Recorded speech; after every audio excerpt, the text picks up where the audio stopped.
know what's going on in this White House. Is there a calm before the storm? With access to the people who matter, from the halls of Congress to the Oval Office. Morning Joe, weekdays 6 to 9 on MSNBC. Welcome back, everybody. Conservative commentators are ramping up calls to shut down special counsel Bob Mueller's probe, claiming political bias. Listen to this.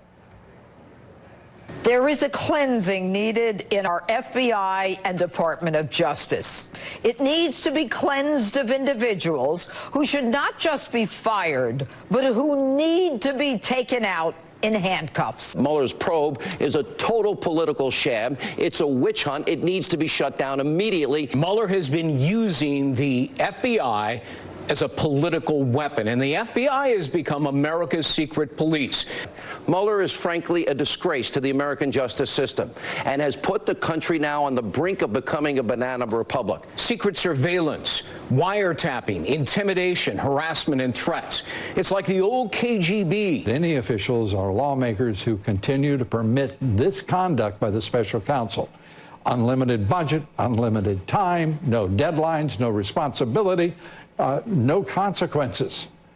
Well, the fact of the matter is, we are nuts. All right, Mueller recently replaced an agent on his team for sending anti-Trump texts that has not quieted critics.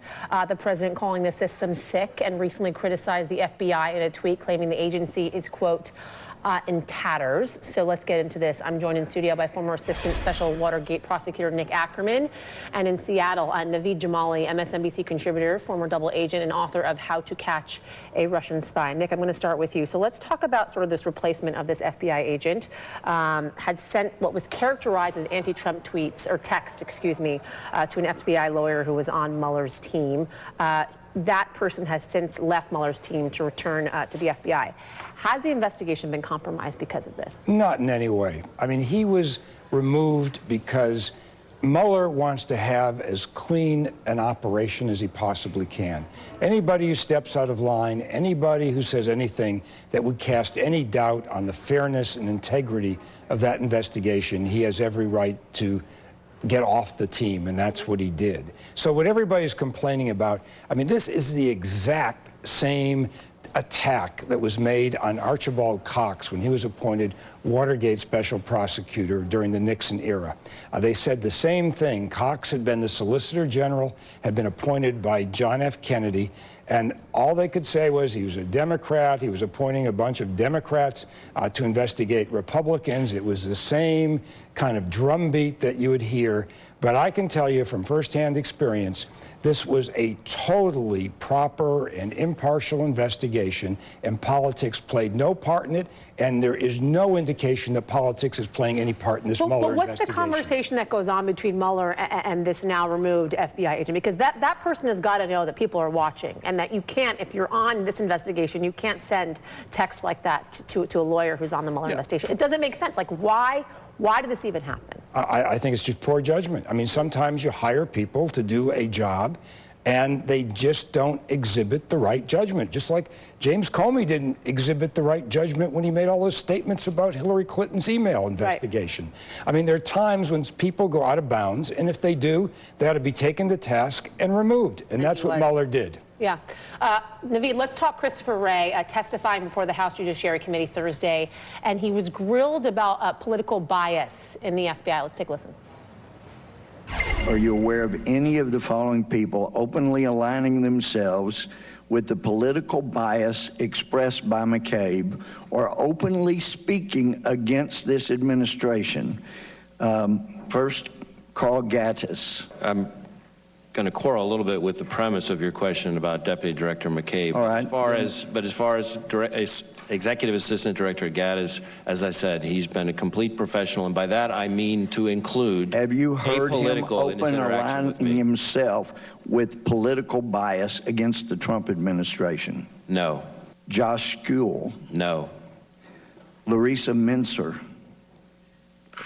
I actually don't know who that is. Okay. All right. Thank you. Fair enough. Brian Parman? No. All right. Thank you. So, Naveed, give me your reaction to hearing that testimony. It's upsetting. I mean, look, when I was operational working for the FBI, the special agents that I worked with, I had to trust them with nothing short of my life. I mean, this was a question of, I was working against the Russians, I was going into buildings and places where I didn't know if the Russians were armed, and I had to trust the FBI. And when you hear these names, these people that the Republicans are trotting out, they're senior officials within the FBI. If you're a special agent, if you're the person that actually goes out and does stuff, that is actually on the front line of protecting this country, because remember, the counterintelligence folks of the FBI are national security. They're not just law enforcement. Right. If you're out there doing that and you're hearing your bosses being brought to task in front of Congress and having their names dragged through the news media, you got to wonder if working at the FBI is worth it. And I have to tell you, I have friends who are still in the FBI, and this is a question I hear. They're very disheartened to see the senior folks being trotted off here and being maligned. It's just not right. There's no basis to it. You're allowed to be a Republican or a Democrat and still work for the FBI. It doesn't mean that you're somehow biased or unable to be objective in sort of enforcing the rule of law. It's a silly argument. Nick, do you think that the president is being goaded into firing Mueller? And do you think there's any chance that he would? Well, first of all, I think there is a chance he would, because the investigation is getting extremely close to him, to his son-in-law. But the optics of that. I mean, the optics of it are terrible. And the same thing happened with Cox. He was fired. I kept telling everybody the optics are terrible. Nixon will never fire him. He did.